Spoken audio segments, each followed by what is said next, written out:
Você sabe quantos meteoros atingem a Terra em um ano? Chuta! São mais de 5.000 toneladas de materiais provenientes de meteoros todos os anos. A estimativa é de um estudo desenvolvido por cientistas da Universidade Paris-Saclay, do Centro Nacional de Pesquisa Científica e do Museu Nacional de História Natural da França. E qual a chance de uma pessoa ser atingida por um meteorito? De acordo com as estimativas do Stephen Nelson, professor da Universidade de Tulane, a chance é de 1 em 1.600.000. Muito baixa se comparada a outros tipos de acidente. Mesmo assim, é mais fácil você ser atingido por um meteorito do que ganhar sozinho na Mega Sena, já que nesse caso a probabilidade seria de 1 em 50 milhões. Em janeiro deste ano, um meteorito caiu na região do Triângulo Mineiro e Alto Paranaíba, em Minas Gerais, e foi avistado por pessoas, inclusive de outros estados, como Goiás. Então fica a grande dúvida que a gente nem sabia que tinha. Se um meteorito cair na minha casa, o que eu devo fazer? Eu sou Josiele Ingrid, jornalista na Diretoria de Comunicação da Universidade Federal de Uberlândia, e neste episódio, o estagiário de jornalismo, Túlio Daniel, vai conversar com o professor que está aqui para responder tudo sobre essas pedras que vagam no espaço. Por que foi que chamaram a mim? Me explica. Para que nos ajude a encontrar o caderno de notas do meu pai. Deve estar debaixo de uma dessas pedras. Aerolitos! Isso. Bom, então quer dizer que vou ter que levantar os aerolitos? Pedras! Perdão, desta vez você acertou. O Félix Nanini, professor de Geologia da Universidade Federal de Uberlândia, tem a missão de responder essas e outras perguntas. Afinal, eu posso pegar e lavar um fragmento que caiu do céu? Se ele destruir minha casa, quem que se responsabiliza? Eu posso vender a pedra na internet? Mas, antes de passar a palavra, você que nos ouve, dá aquela força pra gente. Segue o Ciência ao Pé do Ouvido na sua plataforma preferida. A gente tá no Google Podcasts, no Breaker, Spotify, Amazon Music, Deezer, Apple Podcasts, não tem desculpa. Além disso, estamos no TikTok, Twitter e nas redes sociais oficiais da UFO, cujas arrobas você encontra na nossa descrição. E claro, você já sabe, né? Rola alguma dúvida? Ou quer deixar um recado? Manda um áudio pro nosso WhatsApp, 9966-2021. Só não esquece que o DDD é 34, 9966-2021. Túlio, agora é com você.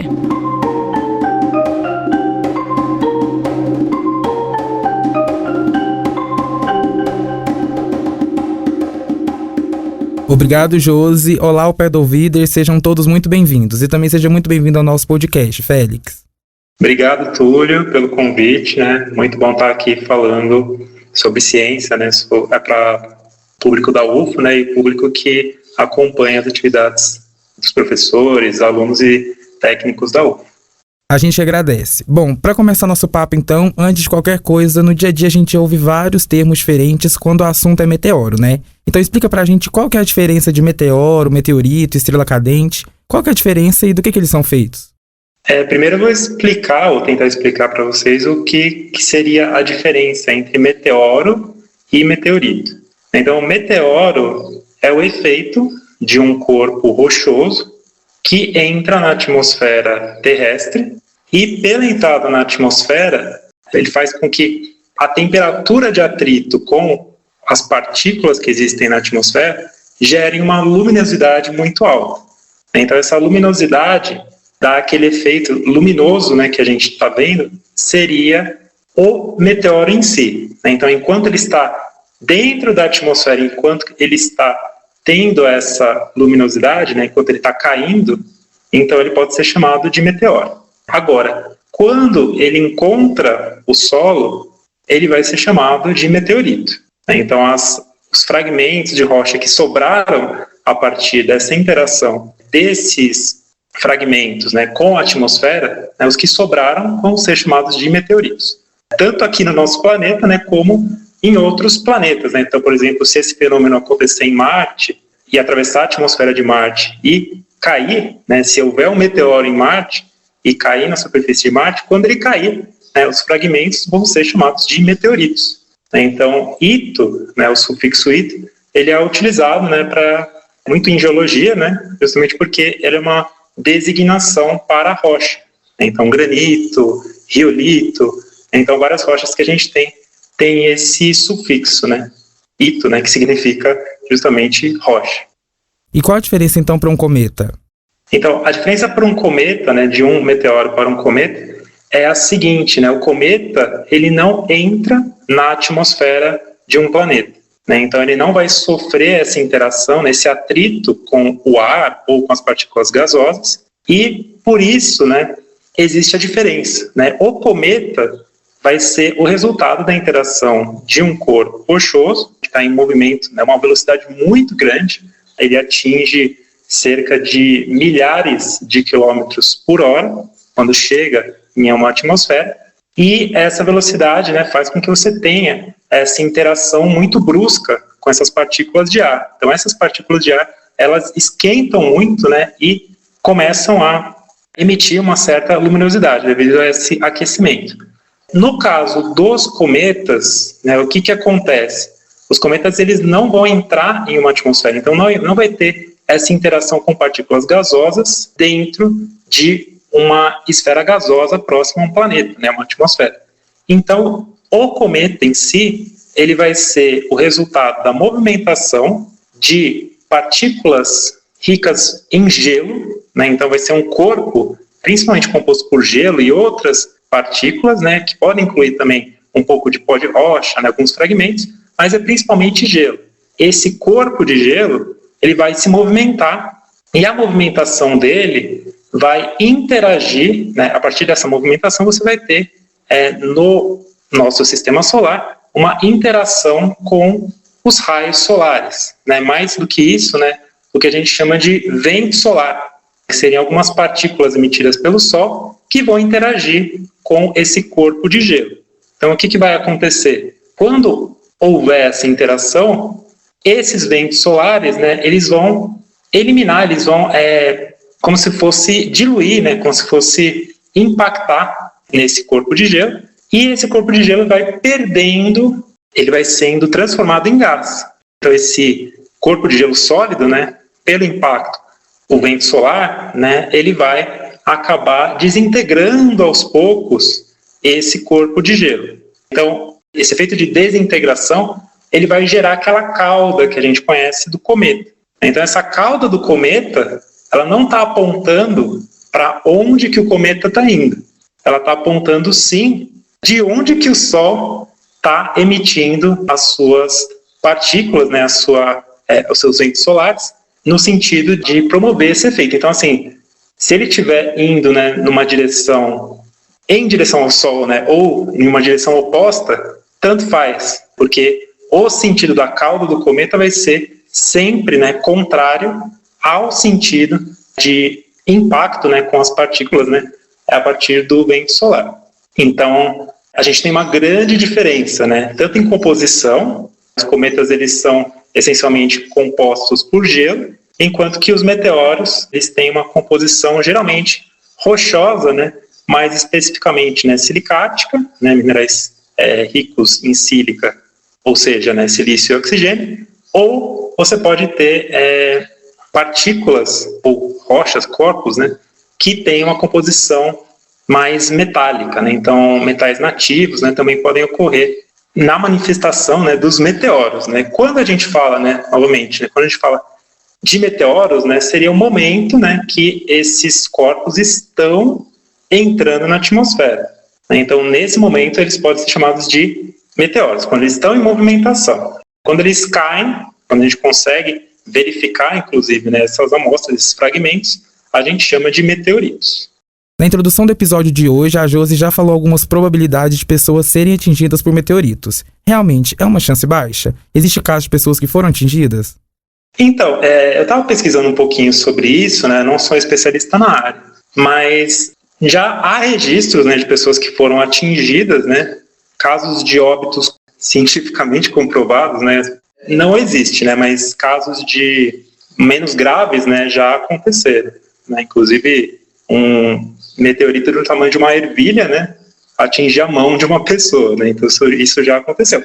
Mas a probabilidade disso acontecer é muito baixa.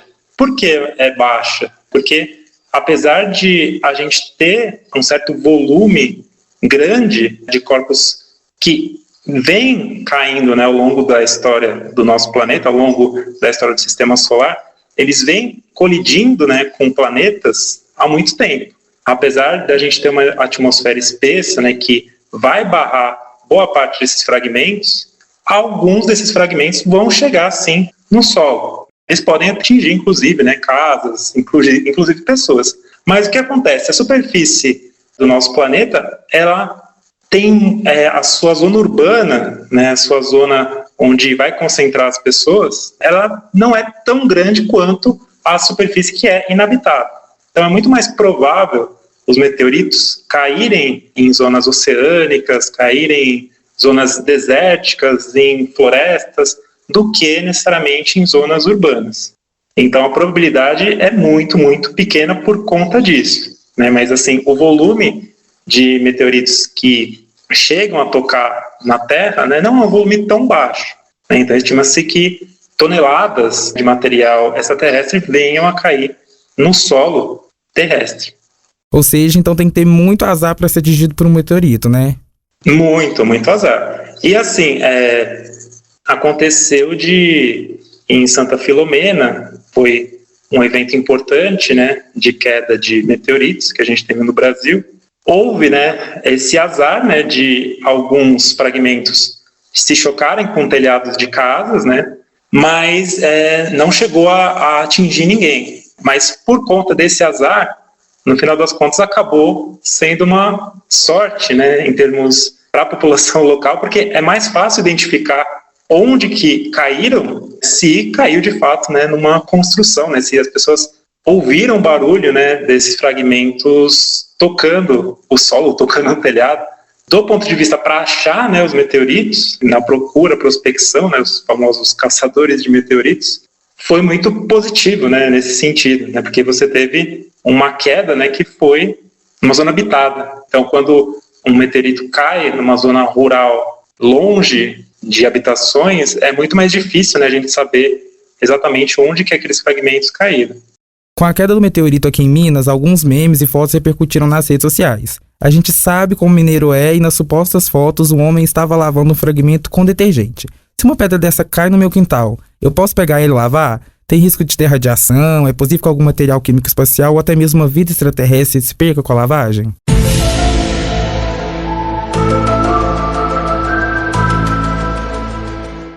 Então, essa questão, né, da radiação, né, do perigo, né, que pode haver, o contato com essas amostras, cai muito, né, em lendas populares, né?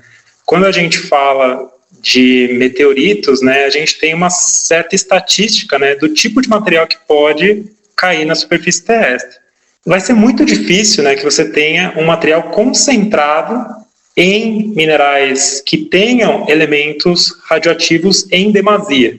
Para você ter um meteorito desse, seria muito, muito raro. Quando se tem notícia de meteorito, quando a gente consegue saber, né, consegue estudá-los, né, a partir da queda deles, a gente tem, né, uma certa composição esperada. E essa composição esperada, ela está longe, né, de ser muito radioativa, né, de ter elementos, né, isótopos, né, que vão decair de forma espontânea, né, que são os que vão levar esse nome, né, de elementos radioativos.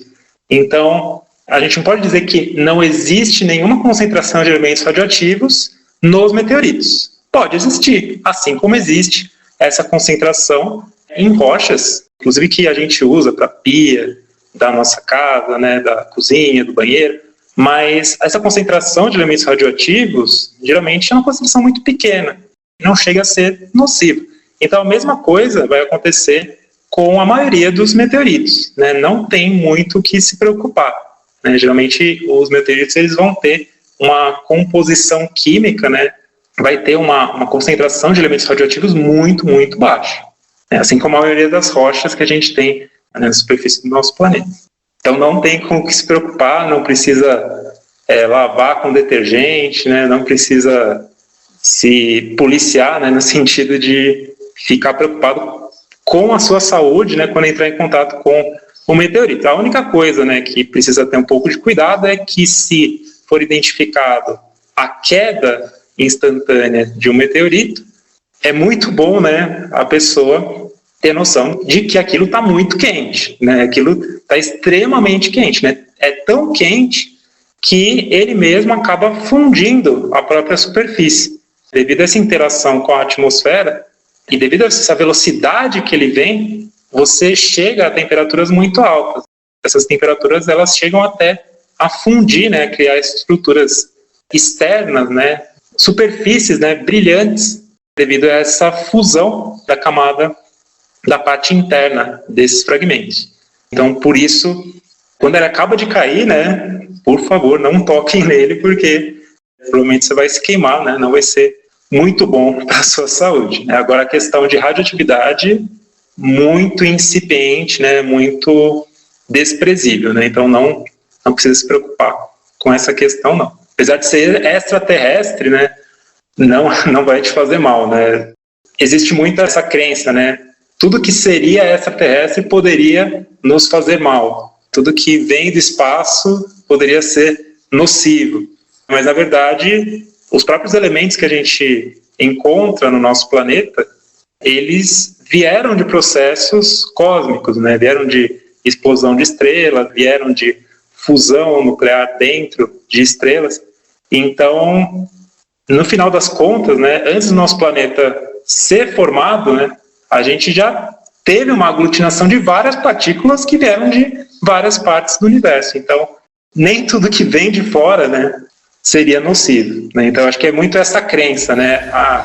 É um fragmento, né, que o ET que jogou, né? Um fragmento que tem alguma má intenção por trás disso, né? Mas, na verdade, algo natural, né? Assim como a gente tem fenômenos naturais que envolvem o nosso planeta, né? Tem tanto na parte interna como na parte externa, né? Processos da atmosfera. A gente tem também processos que vão ocorrer naturalmente no sistema solar e no universo. Então, a queda de meteoritos é um desses processos, né? Então, é super comum, né? Na história, né? Ao longo da história do nosso planeta, ao longo da história do sistema solar, é algo que sempre aconteceu e sempre vai acontecer.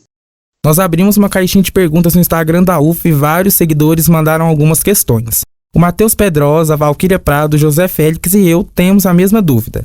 Se um meteorito cair no meu quintal, ele é propriedade minha ou do Estado? Eu sou obrigado a entregar ele para algum centro de estudos? Tem alguma lei que regulariza isso? Como que funciona? Então, essa dúvida é comum justamente porque existe uma legislação específica para o caso de fósseis.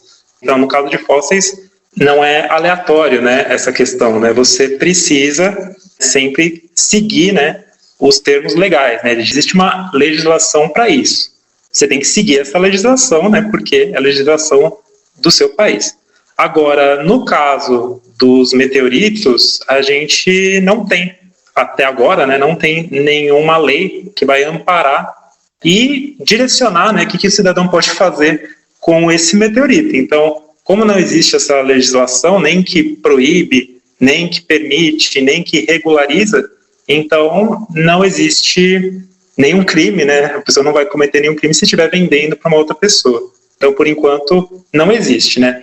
O que se tem notícia é que está em tramitação, né, um projeto de lei na Câmara dos Deputados, na verdade, 2 projetos de lei, né, e esses projetos de lei ainda estão em tramitação, né? Então, não se sabe, né, como que eles vão ser aprovados, né, mas já existe essa preocupação muito em vista, né, do que aconteceu em Santa Filomena. Então, houve, né, uma caçada, né, aos meteoritos, né, e boa parte, né, e isso que é mais triste, né, a maior parte dos meteoritos acabou indo para fora, acabou indo para instituições, pesquisadores, né, que não são do Brasil. Então, pelo menos manter parte, né, ou uma porcentagem grande desses meteoritos aqui, né, para estudos dos institutos que existem, né, no Brasil, seria ideal. Então, se houvesse uma lei nesse sentido, né, de não necessariamente proibir a venda, mas pelo menos que privilegiasse um pouco mais e fomentasse, né, os estudos, né, fomentasse a pesquisa nesse sentido.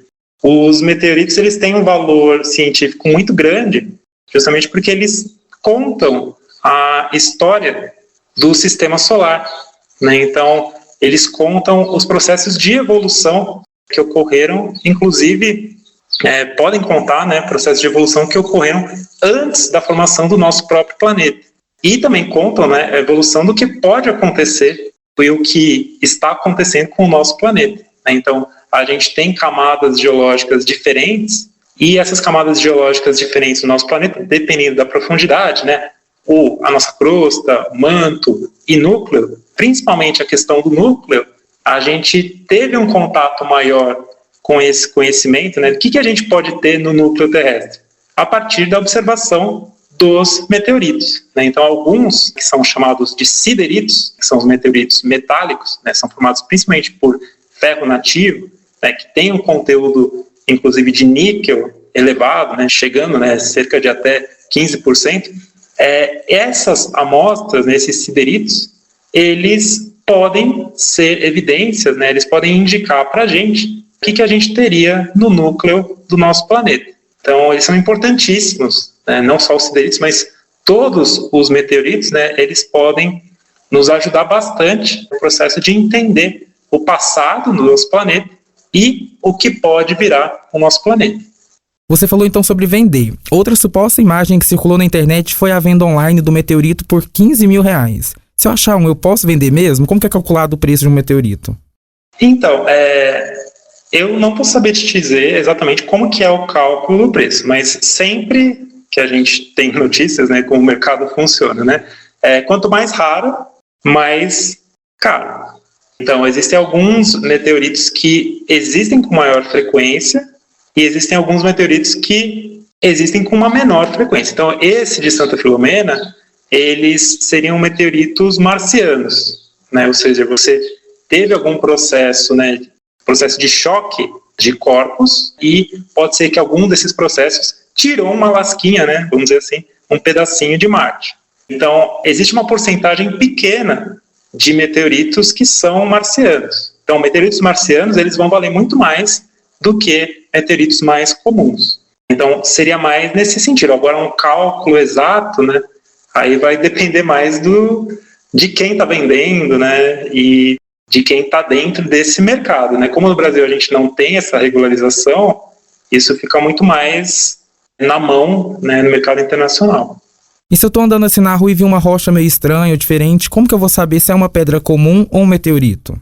Os meteoritos, eles têm algumas características importantes, que apresentam, né, uma certa capa que é um pouquinho mais, vamos dizer assim, brilhante, um pouquinho mais lisa, vamos dizer assim também, que o interior da amostra.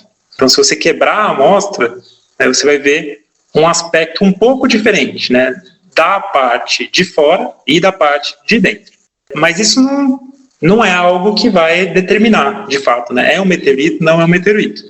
Não é tão simples, né, a gente fazer essa distinção. Conversando aqui, né, só por áudio, né, eu acho que é muito importante, né, se as pessoas têm dúvida, né, sobre o material que estão verificando, né, consultar um geólogo, né, um mineralogista, porque essas pessoas vão estar mais capacitadas para poder fazer esses testes. Existem pesquisadores, né, que disponibilizam materiais importantes, interessantes para a gente fazer essa abordagem.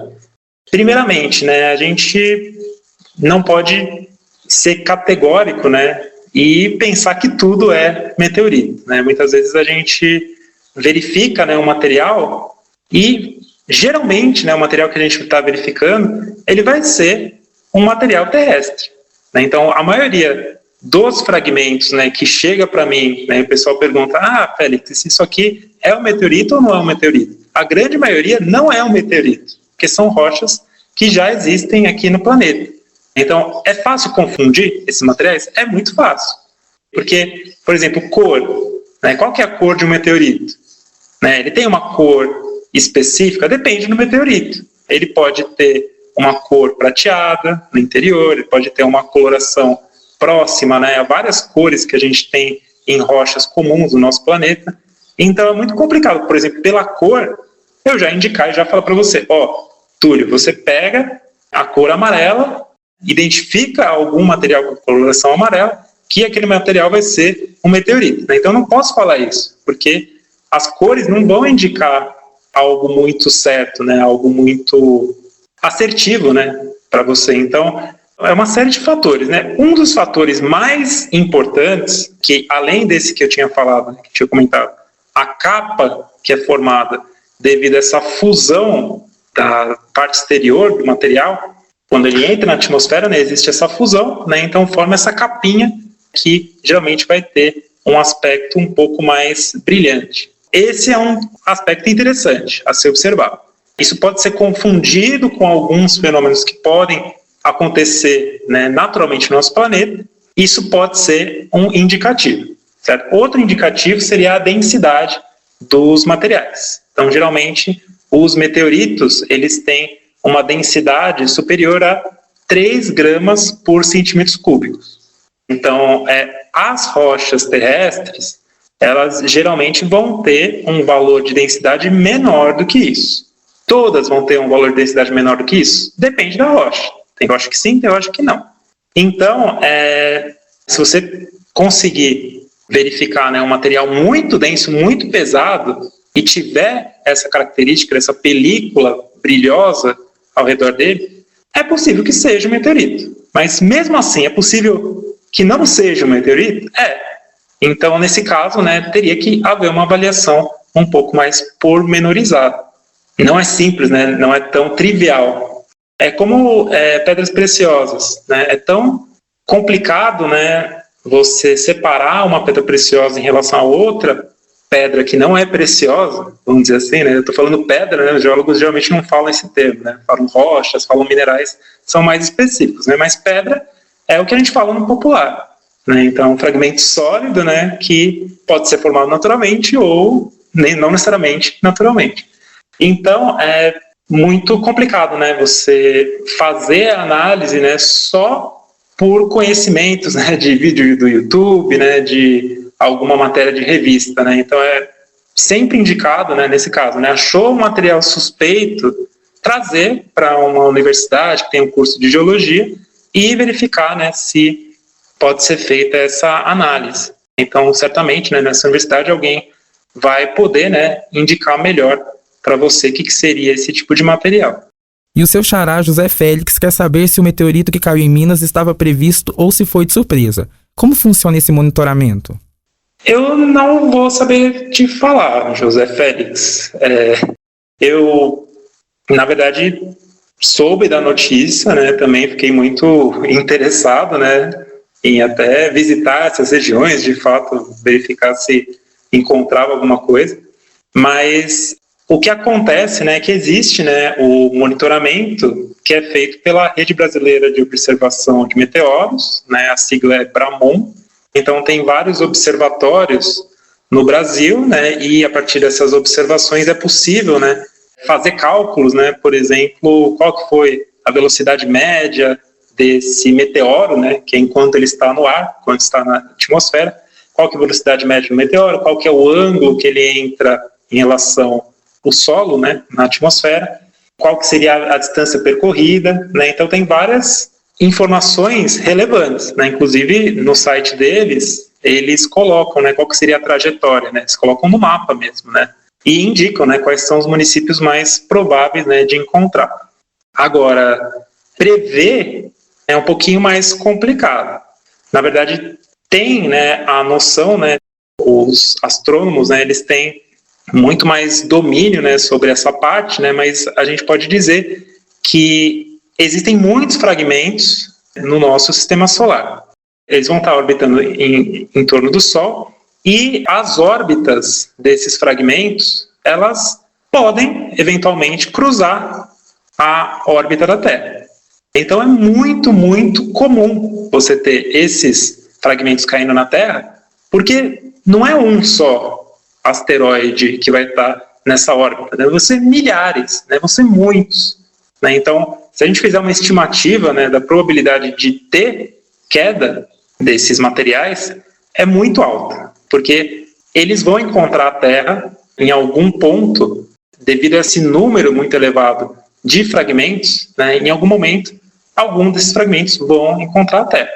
Então, o que eu posso dizer para o José Félix, né, é muito mais fácil a gente prever aqueles fragmentos maiores. Esses são monitorados, né, os asteroides, né, que são fragmentos que têm mais que 10 metros de diâmetro. Então, esses fragmentos, eles geralmente são monitorados, justamente porque eles podem, né, causar um dano, né, ao cair na superfície terrestre muito maior, né, inclusive promover tragédias. Assim como o impacto, né, que impactou diretamente, né, na extinção dos dinossauros.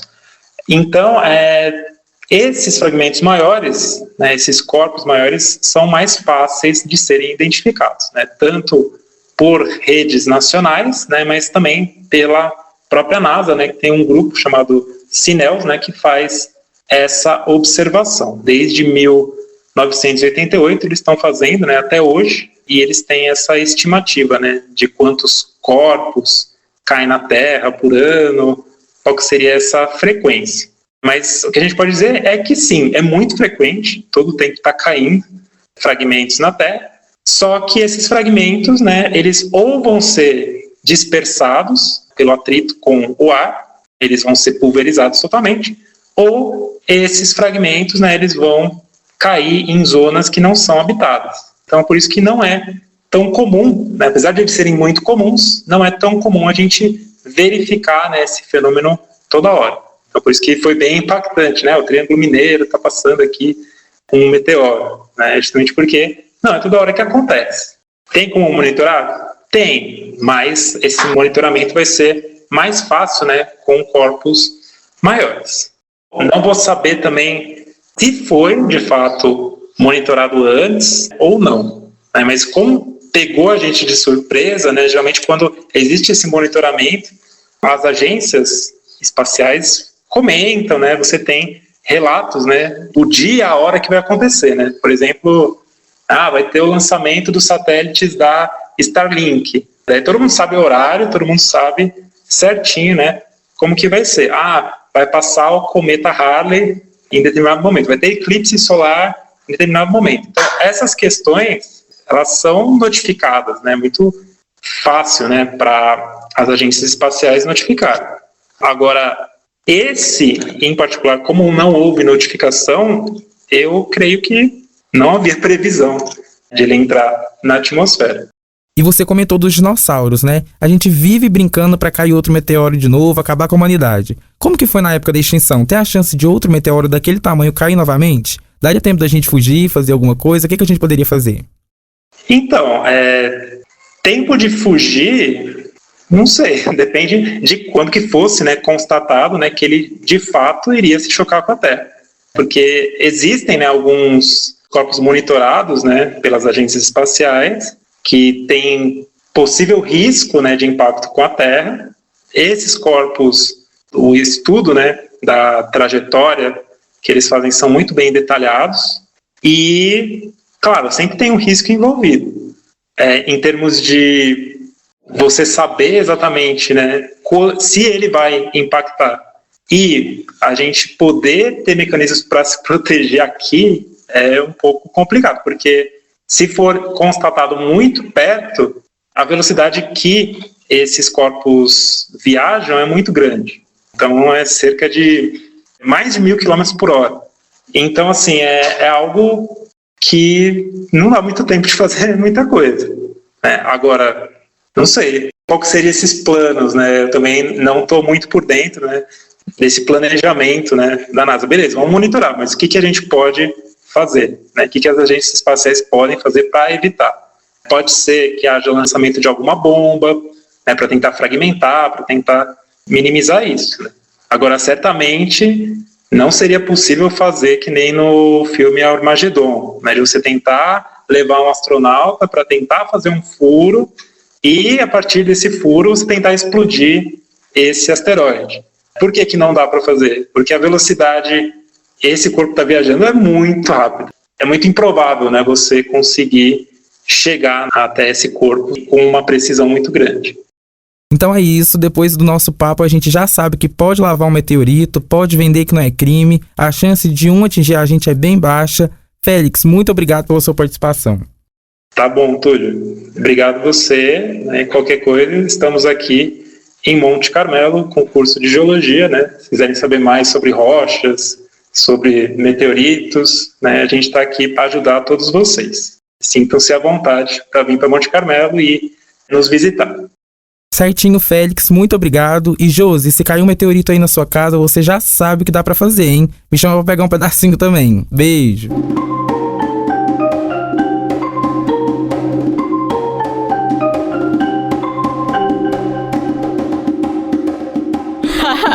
Rapaz, de bobo você não tem nada, né? Obrigada, viu? E que assunto curioso, né? Enquanto eu ouvia o Félix explicando e tirando várias dúvidas dos nossos ouvintes, inclusive, obrigada pela participação, viu, professor? Eu já fui algumas vezes a Monte Carmelo justamente para conhecer um pouquinho do trabalho que vocês desenvolvem aí, e é muito bacana, vocês têm muito conhecimento mesmo para ser compartilhado com as pessoas. Mas ouvindo, que é muito difícil mensurar, né? Quanto valeria um meteorito? Como que uma pessoa leiga conseguiria identificar se o que alguém tá tentando te vender realmente é extraterrestre, né? Veio de fora do planeta Terra. Como saber que não é golpe? Eu lembrei muito da série que a gente fez aqui no ano passado sobre física quântica. E os professores brincando nos episódios sobre produtos aleatórios que a gente encontra na internet, né? Quer garantir que vai vender? Mete um quântica ali no meio que fica tudo certo. Fica o alerta. Atitudes que te farão mais esperto.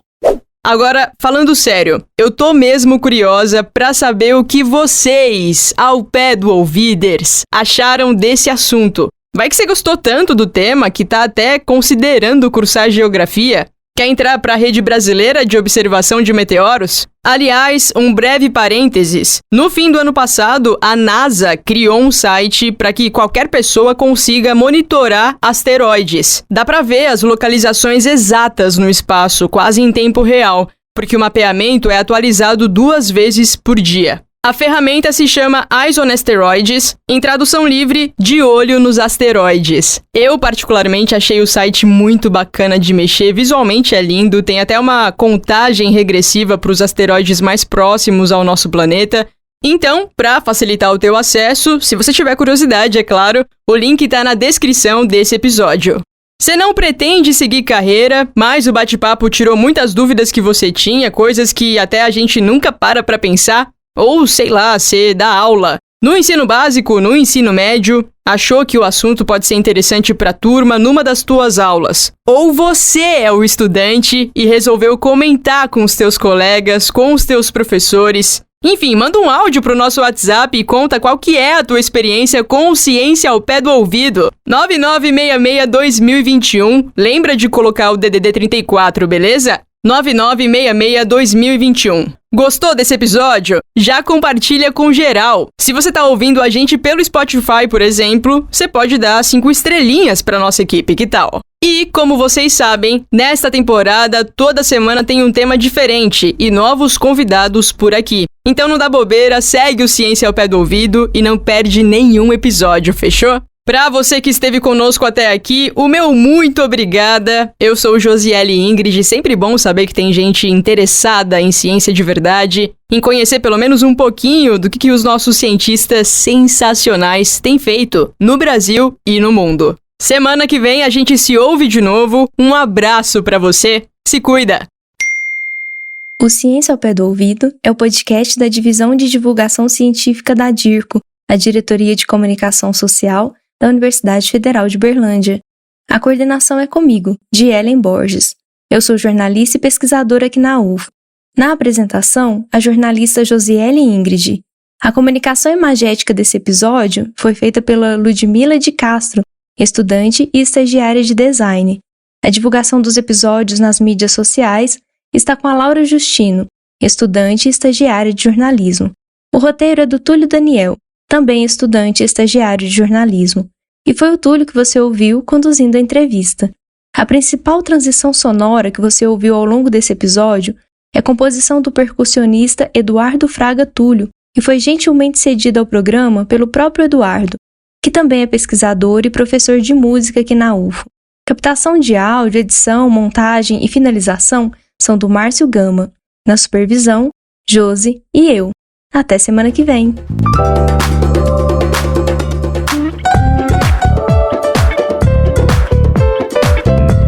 Ciência ao pé do ouvido.